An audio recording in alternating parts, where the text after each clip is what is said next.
පුතේ අපි අද කතා කරන්න යන්නේ මෙච්චර දවසක් අපි කාබනික සංයෝගවල කාබෝහයිඩ්‍රේට් ප්‍රෝටීන ඊට පස්සේ අයන අද අපි කතා කරේ ලිපිඩ ගැන කතා කරා. එහෙනම් දැන් අද අපි කතා කරන්න යන්නේ මෙන්න මේ නියුක්ලික් අම්ල කියන ඒවා ගැන. මොනවාද? නියුක්ලික් අම්ල. බලන්න පුතේ නියුක්ලික් අම්ල ගත්තාම සාමාන්‍යයෙන් අපි වෙනකොටත් අහලා තියෙනවා නියුක්ලික් අම්ල ආකාර දෙකක් තියෙනවා. ඒ තමයි deoxyribose nucleic acid සහ එහෙම නැත්නම් DNA සහ RNA එහෙම නැත්නම් ribose nucleic acid කියන ඒවා.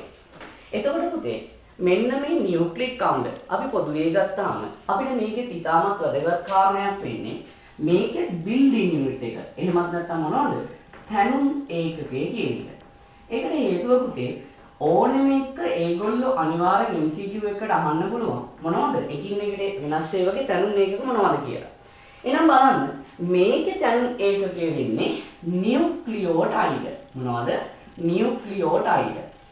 එතකොට පුතා මෙන්න මේ නියුක්ලියෝටයිඩ් තැනීමෙහිලා හරිද? තැනීමෙහිලා එකින් එකට වෙනස් මූලද්‍රව්‍ය පහක් දායක වෙනවා.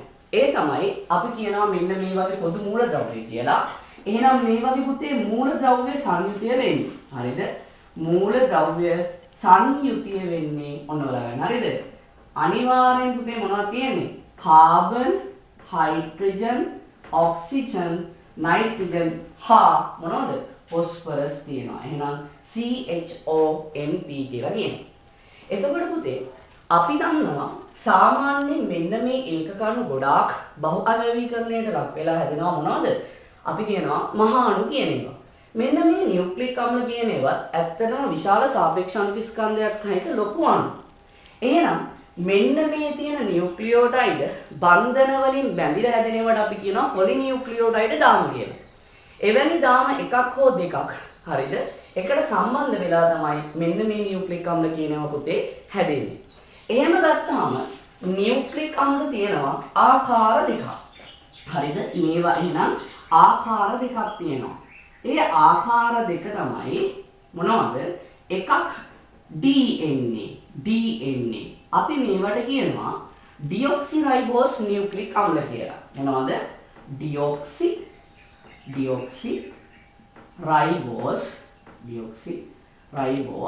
හරිද? එකටම ලියන්නත් පුළුවන් වුණා deoxyribose nucleic අම්ල නැත්නම් න්‍යෂ්ටික අම්ල කියන්නත් පුළුවන්.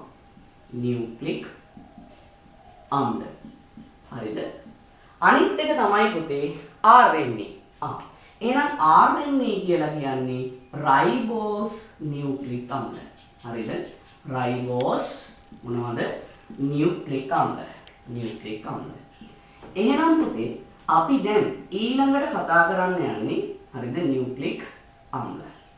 මෙන්න මේ DNA සහ RNA කියන ඒවා පොදුවේ ගත්තාම මේවල තියෙනවා common structure එකක්. එහෙමත් නැත්නම් පොදු ව්‍යුහයක්.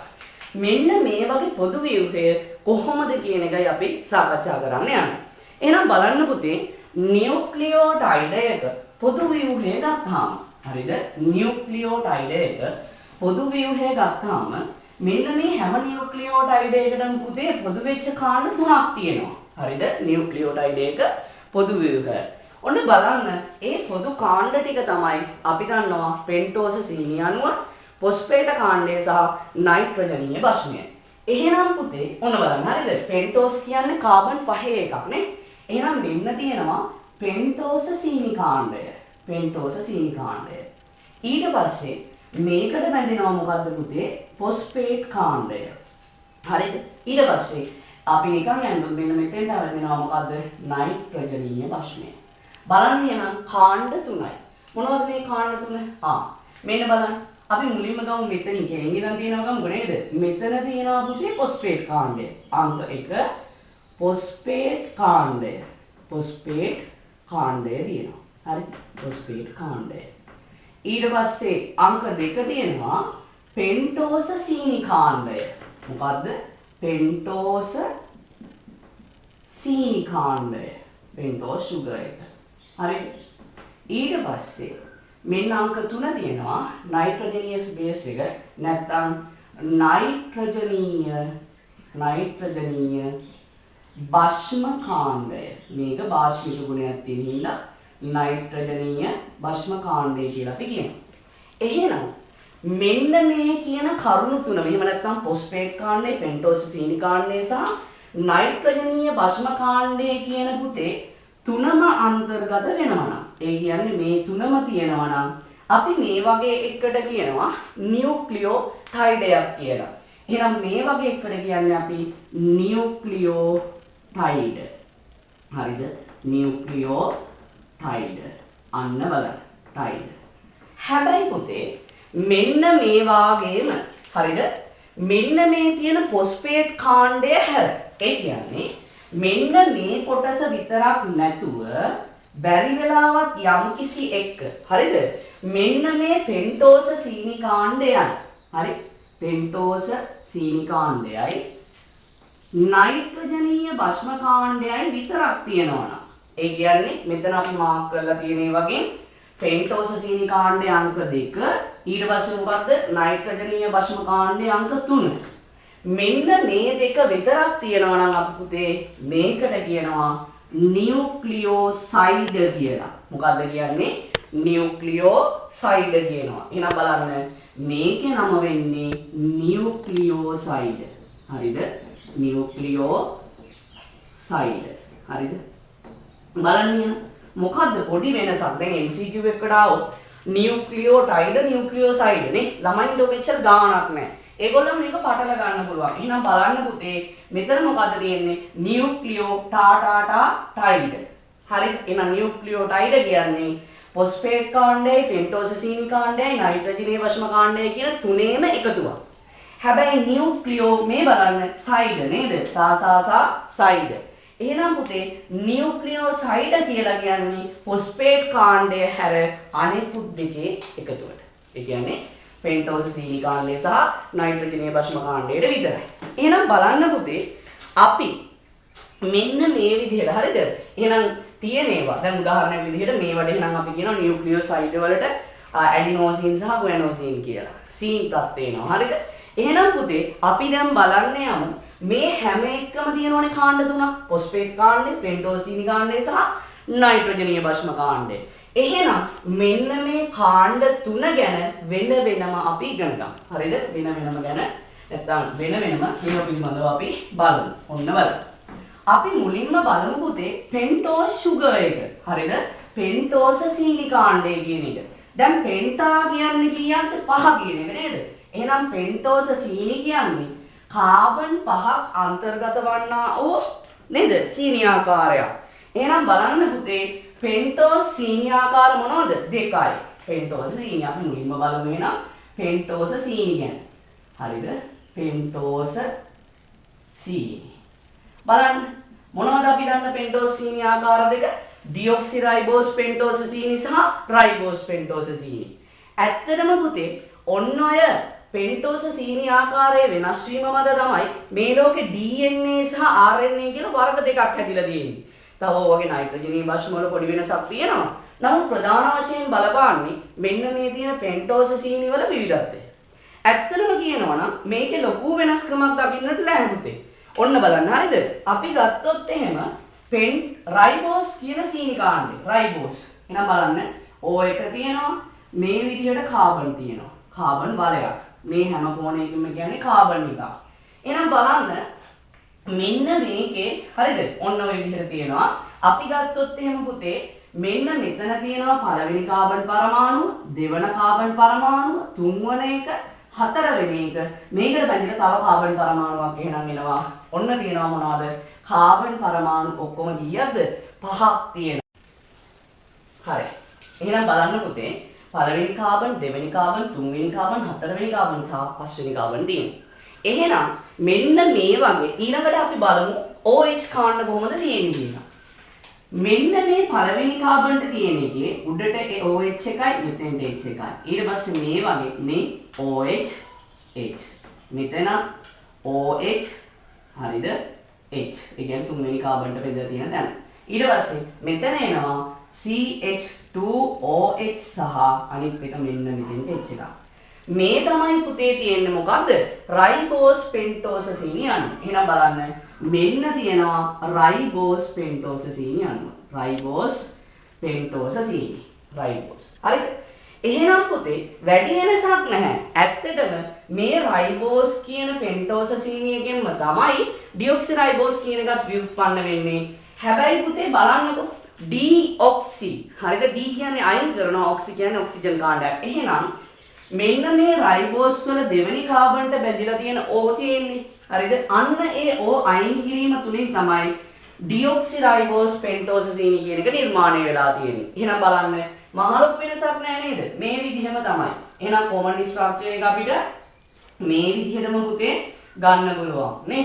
එහෙනම් බලන්න අයිත් කාබන් නාමකරණය ගත්තොත් එහෙනම් මෙතනටත් කාබන් එකක් එනවා කියලා අපි දැන් කොහොමද දන්නවනේ. එහෙනම් බලන්න පළවන කාබන්, දෙවන කාබන්, තුන්වන කාබන්, හතරවන කාබන් සහ පස්වන කාබන් මේ පොදු ව්‍යුහයට සමානයි නේ. පොදු ව්‍යුහයට සමානයි. OH එකයි H එකයි අපි මෙතන පස්සේ ලියමුකෝ. මෙතන OH එකයි H එකයි මෙතනත් CH2 එකයි OH එක එනවා. හැබැයි පුතේ මෙතන මෙන්න H මෙතන තියෙන O නෑ H විතරයි. එහෙනම් එකම වෙනස ඇති වෙන්නේ මෙන්න මේ කියන ස්ථානයේදී. අන්න බලන්න මේ තිබ්බ ඔක්සිජන් මෙතන දකින්න නැති නිසා අපි ඒවට එහෙනම් කියනවා ඩිऑක්සිරයිබෝස් පෙන්ටෝස සීනි. එහෙනම් මේ තමයි මොනවද? ඩිऑක්සි ඔක්සිජන් එකක් අයින් වුණා කියන එක. ඩිऑක්සි රයිබෝස් පෙන්ටෝස සීනි කියන්නේ. හරිද? ඩිऑක්සිරයිබෝස් පෙන්ටෝස සීනි. එහෙනම් පුතේ මේ ලෝකේ DNA සහ RNA කියලා වර්ග දෙකක් ඇති වෙන්න හේතු වෙලා තියෙන්නේ මෙන්න මේ රයිබෝස් සහ ඩිऑක්සිරයිබෝස් කියලා පෙන්ටෝස සීනි කාණ්ඩ දෙකක් තියෙන නිසා. හරිද? ප්‍රධාන වශයෙන් මෙන්න මේ දෙක වෙනස් වෙන හින්දා තමයි මොනවද? DNA සහ RNA කියලා වර්ග දෙකක් ඇති වෙලා තියෙන්නේ. එහෙනම් මේ තමයි පෙන්ටෝස සීනි වල ව්‍යුහය. කාබන් 5 සීනි. ඊට පස්සේ අපි දන්නවා පුතේ මේකට දායක වෙනවා අනිත් එක. ඒ කියන්නේ නියුක්ලියෝටයිඩ් එකක් හැදෙන්න දායක වෙනවා අනිත් එක මොකද්ද? නයිට්‍රජනීය භස්ම. එහෙනම් අපි බලමු දෙවෙනි එක නයිට්‍රජනීය භස්ම. හරිද? නයිට්‍රජනීය භස්ම. පුතේ මෙන්න මේ නයිට්‍රජනීය භස්ම ගත්තොත් එහෙම නයිට්‍රජනීය භස්මාකාර දෙකක් තියෙනවා. හරිද? නයිට්‍රජනීය භස්මාකාර දෙකක් තියෙනවා. එකක් තමයි පියුරින් ආකාරයේ නයිට්‍රජනීය භස්ම, අනිත් එක තමයි පිරමිඩින් ආකාරයේ. එහෙනම් බලන්න මොනවද? නයිට්‍රජනීය භස්ම. හරිද? නයිට්‍රජනීයස් බේස් නේද? නයිට්‍රජනීය භස්ම. එතකොට පුතේ අපි දැන් මේ අපි කතා කරන්නේ දෙවෙනි කොටස අපි හිතමු. හරිද? නයිට්‍රජනීය භස්ම. එහෙනම් නයිට්‍රජනීය භස්මාකාර දෙකක් මම තියනවා කිව්වා. එකක් තමයි මොකද්ද? පියුරින්. හරිද? පියුරින්. ඊට පස්සේ අනිත් එක තමයි පුතේ පිරමිඩින්. හරිද? එහෙනම් මෙන්න මේ පියුරින් කියන ඒවා සාමාන්‍යයෙන් පුතේ හැදිලා තියෙන්නේ කාබන් වලයන් දෙකකින්. හරිද? කාබන් වලයන් දෙකකින්. ඒ කියන්නේ ඒක තව වෙන කාණ්ඩ සම්බන්ධ වෙන්න පුළුවන්. නමුත් හැම එකම මේ විදිහට පුතේ ඒගොල්ලන්ගේ කාබන් වලයන් දෙකක් දක්නට ලැබෙනවා. එතකොට පිරමිඩින් වල තියෙන්නේ එක කාබන් වලයක් විතරයි. හරිද? ඔන්න තියෙන විදිය. එතකොට පුතා මෙන්න මේ පියුරින් දැන් ඔයාලට මෙතනින්ම තේරෙනවා පියුරින් කියන එක පිරමිඩින වලට සාපේක්ෂව විශාලයි. එතකොට මෙන්න මේවට උදාහරණ තමයි පුතේ. හරිද? මේවට පියුරින් මේවට උදාහරණ තමයි ඇඩිනින් සහ ගුවැඩිනින් කියන්නේ. මොනවද? ඇඩිනින් සහ ගුවැඩිනින්. එහෙනම් බලන්න එකක් ඇඩිනින් අනිත් එක මොකද්ද? ගුවැඩිනින්. හරිද? ගුවැඩිනින්. හරි. ඇඩිනින් සහ ගුවැඩිනින්. එතකොට එකින් එකට වෙනස් පිරමිඩින භස්මාකාර තුනක් තියෙනවා. ඒ තමයි තයමීන්. හරිද? තයමීන් අංක 2 සයිටෝසින්. හරිද? සයිටෝසින් අංක 3 යුරැසිල්. මොකද්ද? යුරැසිල්. එහෙනම් මේ විදිහට තියෙනවා. එතකොට පුතේ මෙන්න මේ ඇඩිනින්, ගුවැඩිනින්, තයමීන්, සයිටෝසින්, යුරැසිල් කියන නයිට්‍රජනීය භස්ම. දැන් DNA අණු ස්ට්‍රක්චර් එකක් අනිදි මේ නම් ලියගෙන ඉන්න බෑනේ. ඒ නිසා අපි මේවට ඉංග්‍රීසි අකුරු භාවිතා කරනවා. ඇඩිනින් අපි පෙන්නන්නේ කැපිටල් A වලින්. ගුවැඩිනින් අපි පෙන්නන්නේ කැපිටල් G වලින්. හරිද? තයමීන් අපි පෙන්නන්නේ capital T, cytosine capital C, uracil capital U. ඔන්න ඔය අකුරු වලින්. හැබැයි පුතේ සමහරක් අවස්ථාවලදී ඔන්න මම මෙතනදී කියන වර්ධින තැන් දෙකක් ළමයි මොකද කරන්නේ DNA අණුවක ව්‍යුහය විස්තර කරන්න කිව්වහම මෙන්න මේවා ලියලා ඒ ඡේදය ඇතුලේ ලියනවා මොනවද AGTCU කියලා. දැන් A කියන්නේ මොකද්ද පුතා? A කියලා කියන්නේ ඉංග්‍රීසි හෝඩියේ තියෙන මුල් අකුර. TCUG කියන්නේ තවත් අකුරු විතරයි. ඒ නිසා ඒවා ලියන්න කලින් එක්වරක් හෝ උඩින්ම හරියද ඇඩිනින් කියන්නේ වරහන් ඇතුලේ ඒ දාන්න. ඒ කියන්නේ මේවා හඳුන්වා දීලා ඉන්න. ඊට පස්සේ ඔයා ඒ අකුරු භාවිතා කරාට ප්‍රශ්නයක් නැහැ. නැත්තම් පටන් ගත්ත වෙලේ ඉඳන් ATCUG ඕවා දාන්න යන්න එපා. එහෙමනොත් එහෙම මොනවද මේ ලියලා තියෙන්නේ තනිකර ඉංග්‍රීසි අකුරු. හෝඩි ටික ඒ කියන්නේ හෝඩියේ තියෙන අකුරු ටිකක් නේ. ඉතින් ඒවට ඔයගොල්ලන්ට ලකුණු හම්බ වෙන්න ඉඩ කඩක් ඇත්තටම නැහැ. එහෙනම් බලන්න පුතේ අනිත් එක තමයි හරිද? දැන් ළමයි හොඳටම දන්නවා පියුරින් කියන්නේ කාබන් වලයන් දෙකක්. පිරමිඩින් කියන්නේ තනි කාබන් වලයන්. එක්සෑම් එකේදී අහනවා පුතේ මේ විදිහට ඒගොල්ලෝ අහන්නේ හරිද? පියුරින් වල සාපේක්ෂ අනුදිස්කන්ධය පිරමිඩින් වල සාපේක්ෂ අනුදිස්කන්ධයට වඩා දෙහිවින් වැඩි. ප්‍රකාශනයේ ළමයි බලනවා එහෙම එකක් අපේ ඉස්සෙල්ලා කියලා දීලා නැහැ. ඉතින් මොන්න අතාරිනවා. ඇත්තටම හිතා ගන්න පුළුවන් පුතේ පියුරින් වල කාබන් වලයන් දෙකයි මේක එකයි කියන්නේ. සාපේක්ෂ අනුදිස්කන්ධය පියුරින් වල පිරමිඩින්ට සාපේක්ෂව විශාලයි. ඒක අපි මොනවද? අර දෙයක් ගැන හිතලා ලියන්න පුරුද්ද තියෙන්න ඕනේ. ඔන්න එන නයිට්‍රජනීය ප්‍රශ්න. ඕකේ? එහෙනම් බලන්න පුතේ ඊළඟ ආකාරය එහෙම නැත්නම් ඊළඟ කොටස තමයි ෆොස්ෆේට කාණ්ඩය කියලා කියන්නේ. හරිද? ෆොස්ෆේට කාණ්ඩය. දැන් අපි මොකද්ද පුතේ සාමාන්‍ය DNA RNA වලට කියන්නේ? DNA RNA වලට අපි කියන්නේ නේද? අම්ල කියන කෑල්ල එනවා. එහෙනම් කොහොමේ වගේ තියෙන අම්ල? කොහොමේ වගේ තියෙන අම්ල? ඔන්න බලන්න. හරිද? බලන්න එහෙනම් අංක 3න් අපි කියන්නේ ෆොස්ෆේට් කාණ්ඩය ගැන. මොකද්ද? ෆොස්ෆේට් කාණ්ඩය ගැන. එතකොට පුතේ ෆොස්ෆේට් කියන්නේ හරිද? PO4 3-. මොකද්ද PO4 3-. ඕගොල්ලෝ දන්නවා පුතා මෙන්න මේ තියෙනවා මොකද්ද? H3PO4. මොනවද ඒක? ආම්ලික සංයෝගයක්. එහෙනම් මේ ෆොස්ෆේට් කියන එකත් මොකද්ද? ආම්ලික ගුණ දරනවා. මොනවද? ආම්ලික ගුණ තියෙනවා. ඒ නිසා තමයි මොනවද එහෙනම් DNA හෝ RNA වලට අපි නියුක්ලික් අම්ල මෙන්න ආම්ලික ගුණ තියෙන නිසා. දැන් ඕක තමයි සිලබස් එකේ කියලා තියෙන කතාව. තව ඉතාම වැදගත් කාරණයක් තියෙනවා. කවුරු හරි කෙනෙක් අහුවොත් එහෙම නියුක්ලික් අම්ලයක් ධනාරෝපිතයිද ඍණාරෝපිතයිද උදාසීනයිද කියලා. මොකද්ද? මේක පුතේ ඍණ ආරෝපිත අණුවක්. හරිද? මෙන්න. ඇයි මේ මයිනස් එක තියෙනවා. ඒ නිසා අනිවාර්යෙන් ෆොස්ෆේට් එහෙමත් නැත්නම් ෆොස්ෆේට් අන්තර්ගත වන න්‍යෂ්ටික අම්ල කියන ඒවා ඍණ ආරෝපිතයි. හරිද? ඍණ ආරෝපිතයි. පුතේ මෙන්න මේක අපි දැන් කතා කරන්නේ නැති වුණාට. හරිද? දැන් කතා කරන්නේ නැති වුණාට අපිට මේක වැදගත් වෙනවා අණු ජීව විද්‍යාවේදී. ඒ කියන්නේ පුතේ අපි න්‍යෂ්ටික අම්ල කොටස් වලට කඩලා වෙන් කරගද්දී මෙන්න මේ ඍණාරෝපණය හරි වැදගත්. ඒකට අපි කියනවා ඇගරෝස් ජල විද්‍යුතාගමනය කියලා. දෙපැත්තෙන් ධන හා ඍණ ඉලෙක්ට්‍රෝඩ දෙකක් තිබ්බහම මෙයා කොයි ඉලෙක්ට්‍රෝඩේ පැත්තටද යන්නේ? ධන ඉලෙක්ට්‍රෝඩේ පැත්තට සංක්‍රමණය වෙනවා. එහෙනම් බලන්න මෙන්න මේ ෆොස්ෆේට් ගෲප් එක ඍණයි. ඒ නිසා න්‍යෂ්ටික අම්ල කියන්නේ ඍණ ආරෝපිත අණුවක් කියන එක අපිට තේරුම් ගන්න එනම් පුළුවන්. හරි? එහෙනම් මම හිතන්නේ දැන් පුතාලට මෙන්න මේ කාණ්ඩ තුනක් තේරුණා. එහෙනම් අපි බලමු මෙන්න මේ න්‍යෂ්ටික අම්ල සංශ්ලේෂණය වෙන්නේ කොහොමද කියන එක. හරිද? න්‍යෂ්ටික අම්ල සංශ්ලේෂණය. හරි? බලන්න. එහෙනම් ඕගොල්ලන්ට තේරෙනවා මෙන්න මේ වගේ මොනවද? තැනුම් මේකකයේ විදිහට ක්‍රියා කරන්න නියුක්ලියෝටයිඩ්. එහෙනම් පුතේ එවැනි නියුක්ලියෝටයිඩ් රාශියකින් තමයි අනිවාර්යෙන් න්‍යෂ්ටික අම්ල කියන ඒවා තැනෙන්න ඕනේ. නේද? තැනෙන්න ඕනේ. එහෙනම් බලන්න පුතේ මෙන්න මේ වගේ අපි ඉස්සෙල්ලා කතා කරපු නියුක්ලියෝටයිඩ් දසදහස් ගණනක් නැත්නම් මිලියන ගාණක් එක දිගට බැඳිලා හැදෙන මොනවද? අපි කියනවා පොලිනියුක්ලියෝටයිඩ් දාම එකක් හරි නැත්නම් දෙකකින් හරි හැදෙන ඒවට තමයි අපි කියන්නේ න්‍යෂ්ටික අම්ල. එහෙනම් අපි බලමු ඔන්න කොහොමද මෙන්න මේ බන්ධන ඇති වෙන්නේ කියලා. දැන් ඔයාලට මතක ඇති මේ හරිද? එක පෙන්ටෝස සීනි එකක් තියෙනවා. නයිට්‍රජනීය භස්මයක් තියෙනවා. මෙන්න පස්වෙනි කාබන්ට බැඳිලා ෆොස්ෆේට් කාණ්ඩයක් තියෙනවා. හරිද? එහෙම කරොත් එහෙම ඕගොල්ලන්ගේ කොහොමද එහෙනම් නේද? මේක අපි නම් කරොත් එහෙම අපි පොඩ්ඩක් ඒකත් කරගෙන යන්නකෝ බලන්න. මෙන්න තියෙනවා මොනවද? පළවන කාබන්, දෙවන කාබන්, තුන්වන කාබන්, හතරවන කාබන්, පස්වන කාබන්ට බැඳුණු ෆොස්ෆේට් කාණ්ඩය. හරිද? එහෙනම් පුතේ මේ වගේ මේක නියුක්ලියෝටයිඩ් මේ එකක්. එහෙනම් තවත් එකක් අපි මේ විදිහට අනිමු. ඔන්න බලන්නකෝ. මෙන්න හරියද? මේ විදිහටම පෙන්ටෝස් සීනි එක තියෙනවා.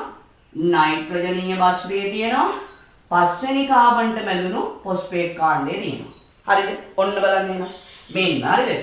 1 2 3 4 5.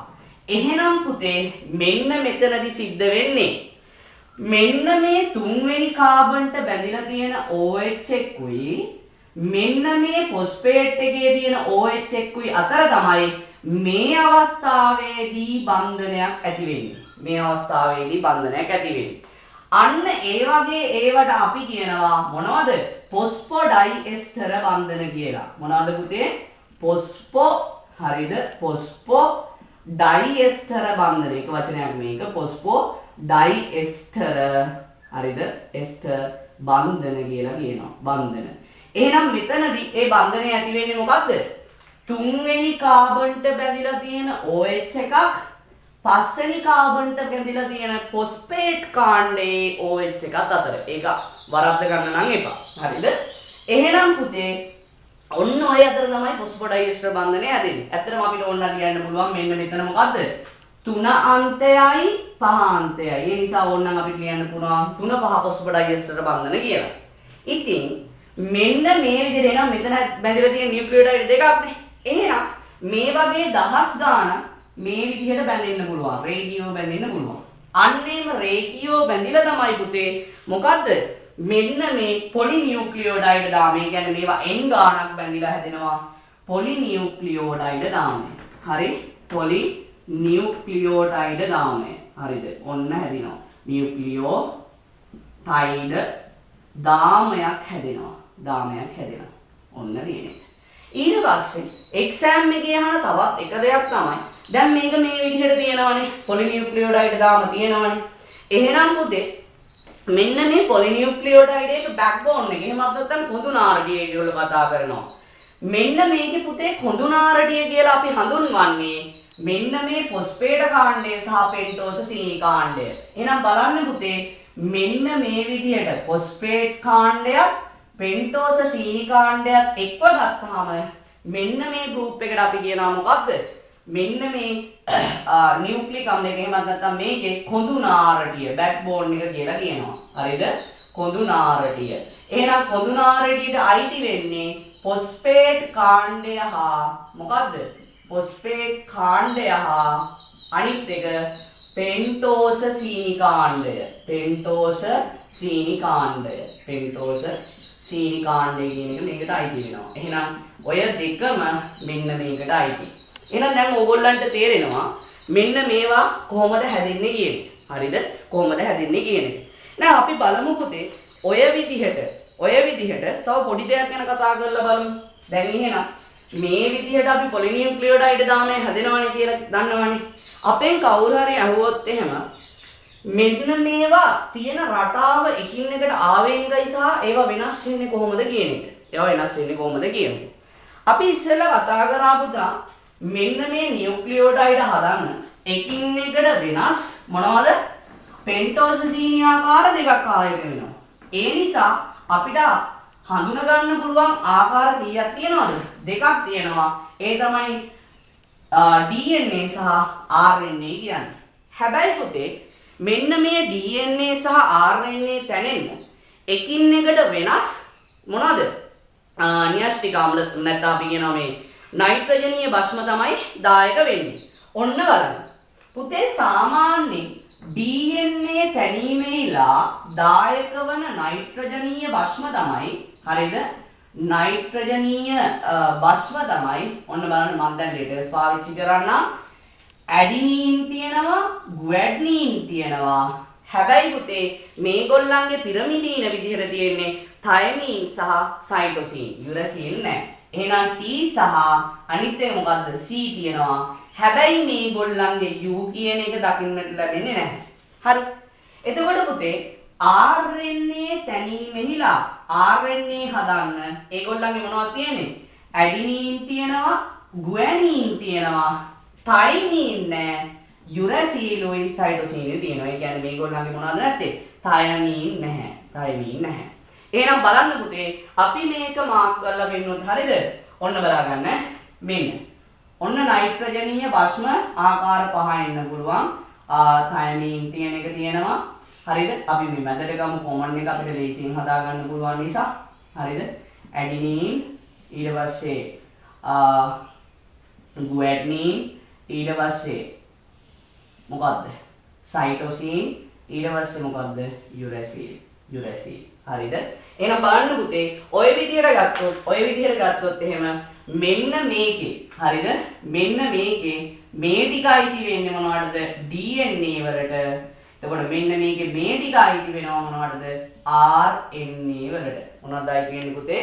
RNA වලට අයිති වෙනවා. එහෙනම් බලන්න මෙන්න මේ විදිහට ගත්තාම අපෙන් අහුවොත් කවුරු හරි එකින් එකට වෙනස් නියුක්ලියෝටයිඩ් කීයක් එනවද කියලා බලන්න නයිට්‍රජනීය භස්ම 5යි මොනවද තියෙන්නේ සීනි වර්ග 2යි. එතකොට 1කින් 4 ගානේ 4 වරක් 2 8ක් හම්බ වෙනවා. එකින් එකට වෙනස් නියුක්ලියෝටයිඩ් 8ක් එහෙනම් අපිට හම්බ වෙනවා. ඔය තමයි නියුක්ලියෝටයිඩ්. දැන් මේවා එකින් එකට වෙනස්ව පිටින නිසා DNA සහ RNA අපිට හම්බ වෙනවා. එහෙනම් අපි මුලින්ම බලමු පුතා DNA වල ව්‍යුහය. ඇයි ඒ DNA ගැන පොඩ්ඩක් කතා කරන්න ඕන නිසා. මෙන්න මේක එක්සෑම් එකේදී එන්න පුළුවන් හොඳ රචනා ප්‍රශ්නයක්. හරිද? හොඳ රචනා ප්‍රශ්නයක්. එහෙනම් අපි බලමු පුතා DNA වල ව්‍යුහය කොයි වගේද කියලා. හරිද? DNA වල ව්‍යුහය කොයි වගේද කියලා අපි මෙන්න මේකෙදි කතා කරමු. හරි. ඔන්න බලන්න. හරිද? පුතේ DNA වල ව්‍යුහය කවුද මේ ලෝකෙට හොයලා දුන්නේ? DNA වල ව්‍යුහය.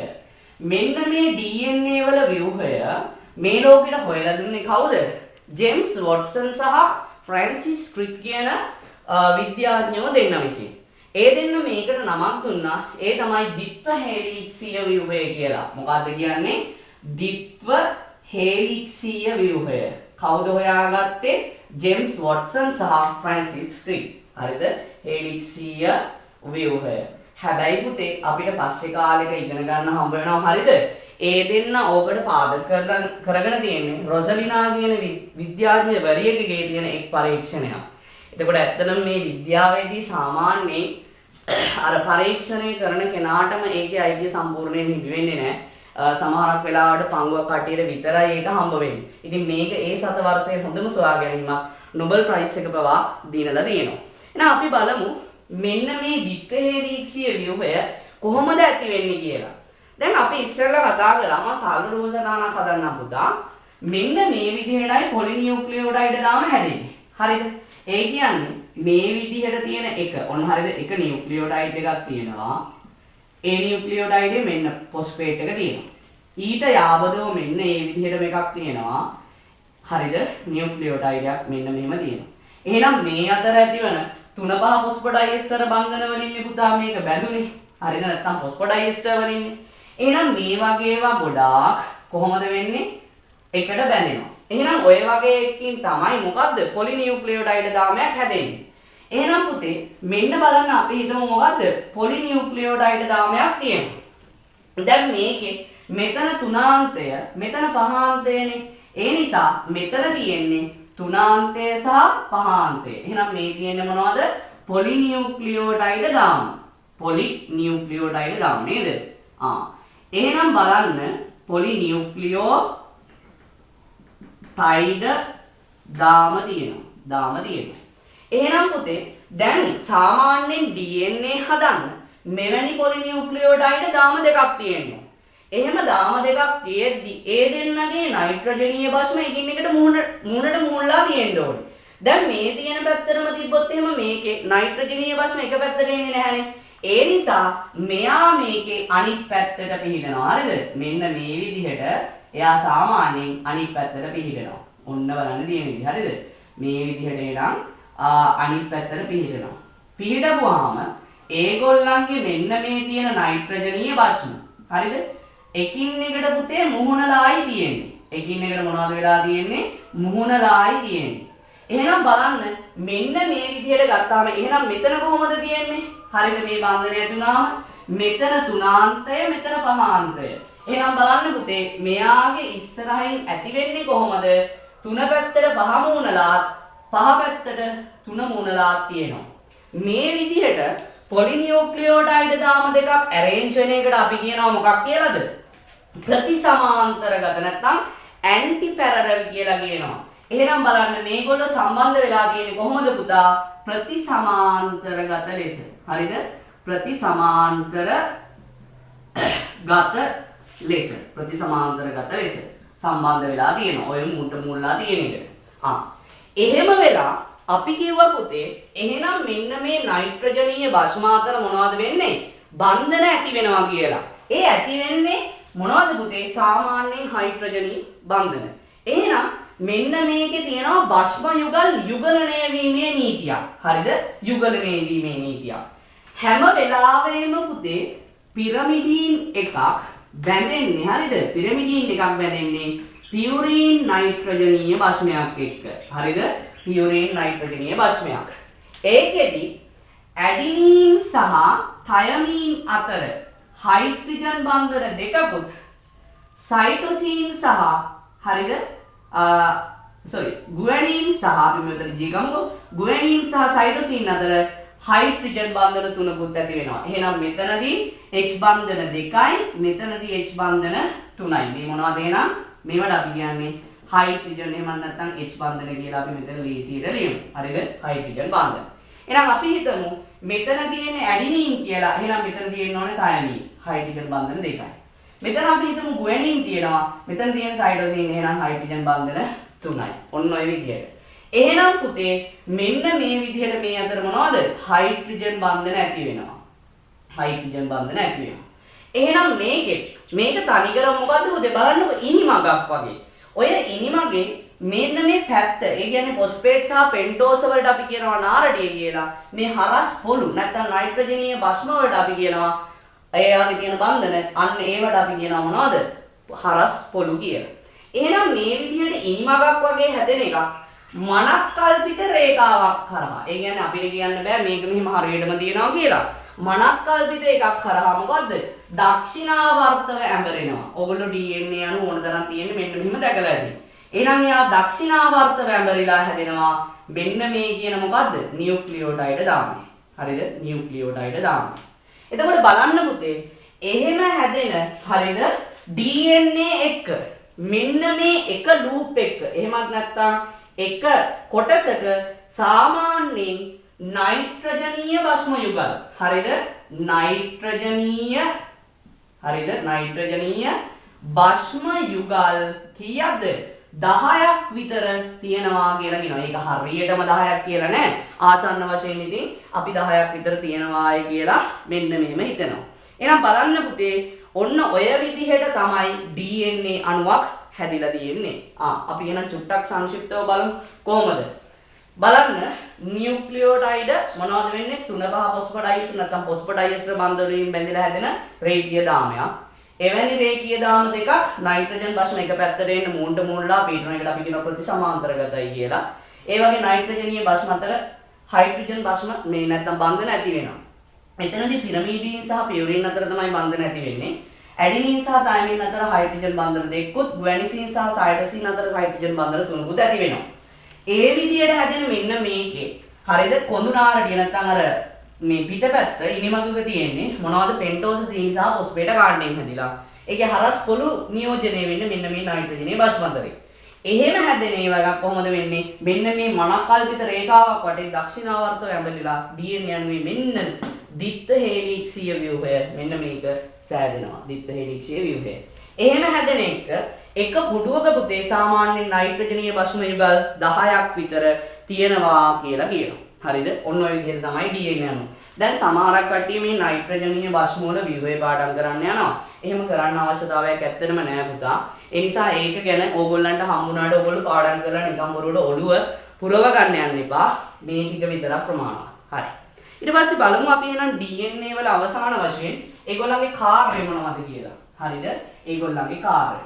එහෙනම් බලන්න පුතේ DNA වල කාර්යය ගත්තොත් හරිද? DNA වල කාර්යය ගත්තොත් ඕගොල්ලෝ නේද පුංචි කාලේ ඉස්කෝලේදී දඟ වැඩක් කරොත් එහෙම ගොඩාක් වෙලාවට බයිනවා. ඕගොල්ලන්ගේ අම්මලා තාත්තලාත් ඔහොමයි. ඕවා පරම්පරාවෙන් එන වැරදි කියලා. එහෙනම් ඕගොල්ලෝ දන්නවා පුතා අපිට නේද එක පරම්පරාවකින් ඉඳන් තව පරම්පරාවකට ලක්ෂණ සම්ප්‍රේෂණය වෙනවා. ඒ මොනවා හරහාද? ඒ පුතේ සාමාන්‍යයෙන් අපි කියනවා මොනවද? මෙන්න මේ වර්ණ දේහය මත නැත්නම් වර්ණ දේහවල තියෙන ජාන. අපි චුට්ටක් බලමුකෝ. වර්ණ දේහයක් නේද? වර්ණ දේහයක් හැදෙන්නේ හිස්ටෝන ප්‍රෝටීන සහ DNA වල එකතුවකින්. එහෙනම් මේ තියෙන්නේ වර්ණ දේහාංශ දෙකකින් එකට එකතු වෙලා හැදෙන මොකද්ද? වර්ණ දේහයක් කියන ව්‍යුහය. එහෙනම් මේ වර්ණ දේහය ඇතුලේ තියෙනවා මේ විදිහට DNA අණුවක් සහ සාමාන්‍ය ශූන්‍යස්ටිකයන්ගේ නම් මේ වගේ හිස්ටෝන ප්‍රෝටීන තියෙනවා. එහෙනම් DNA plus හිස්ටෝන ප්‍රෝටීන තියෙනවා. හිස්ටෝන ප්‍රෝටීන තියෙනවා. එතකොට පුතේ අපි මෙන්න මේ කියන එක DNA කොටසක් කපලා බලමු. හරිද? දැන් මේ වගේ එකක් අපි පොඩ්ඩක් ලොකු කරලා බලමු. එතකොට පුතේ මෙන්න මේ විදිහට දිත්ත හේලික්ෂීය ව්‍යුහයක් අපිට එනම් බලා ගන්න පුළුවන්. ඔන්න ඔය දිත්ත හේලික්ෂීය ව්‍යුහයේ අනුයාත භස්මාණු පිළිවෙලක් අපි කියනවා කන්සෙක්ටිව් කියලා නැත්නම් එක ළඟ කියන එක. එහෙනම් මෙන්න මේ වගේ අනුයාත භස්ම අණු පිළිවෙලකින් ඔයාගේ දේහයේ තියෙන සමහරක් නේද? සමේ වර්ණය, හිසකෙස්වල ස්වභාවය, ඔය වගේ ප්‍රවේණික ලක්ෂණයක් තීරණය කරන්න පුළුවන්. එහෙනම් ඒ වගේ ප්‍රවේණික ලක්ෂණයක් තීරණය කරන මෙන්න මේ වගේ අනුයාත භස්ම අණු පිළිවෙලකට. හරිද? අනුයාත භස්ම එක ළඟ වෙන්න ඕන. හරිද? අණු පිළිවෙලකට අපි කියනවා හරිද? මොකද්ද? ජානයක් කියලා. ඉතින් ජානය මගින් තමයි අපේ මොනවද පාලනය කරන්නේ? රූපානුදර්ශ නැත්තම් අපේ ඇති වෙන දේවල් රූපානුදර්ශ ඇති කරනවා අපේ ලක්ෂණ. එහෙනම් බලන්න පුතේ මේ තියෙන DNA. එහෙනම් DNA වලට පුළුවන් ප්‍රවේණික තොරතුරු එකක්. හරිද? එකක් ගබඩා කරන්න පුළුවන්. ප්‍රවේණික තොරතුරු ගබඩා කරන්න පුළුවන්. ඊට පස්සේ එක පරම්පරාවක ඉඳලා තව පරම්පරාවකට සම්ප්‍රේෂණය කරන්න පුළුවන්. එහෙනම් සම්ප්‍රේෂණය කරන්න පුළුවන්. හරිද? සම්ප්‍රේෂණය. ඒ වගේම තමයි පුතේ තව එකක් තියෙනවා. මෙන්න මෙයාගේ මේ තියෙන DNA මොඩියුල් එක ඒක මොනවද වෙන්න ඕනේ? ප්‍රෝටීන් එකක් වෙන්න ඕනේ. එහෙනම් ප්‍රෝටීන් එකක් බවට පරිවර්තනය කරන්න ඕනේ. එහෙනම් එකක් අනිත් තමයි ප්‍රෝටීන් සංශ්ලේෂණයට කේතය දෙනවා. මොකද්ද දෙන්නේ? ප්‍රෝටීන් සංශ්ලේෂණයට නැත්නම් ප්‍රෝටීන හදන්න කේතය සපයනවා. හරිද? කේතය සැපයීම. එහෙනම් ඔන්න ඕව තව කාර්යය තියෙනවා. හරිද? තව කාර්යය තියෙනවා. නමුත් ඔන්න ඔය ටික විතරයි අපේ සිලබස් එකේ අපිට ඉගෙන ගන්න තියෙන්නේ. හරිද? එහෙනම් මෙන්න DNA වල සම්පූර්ණ විස්තරයක්.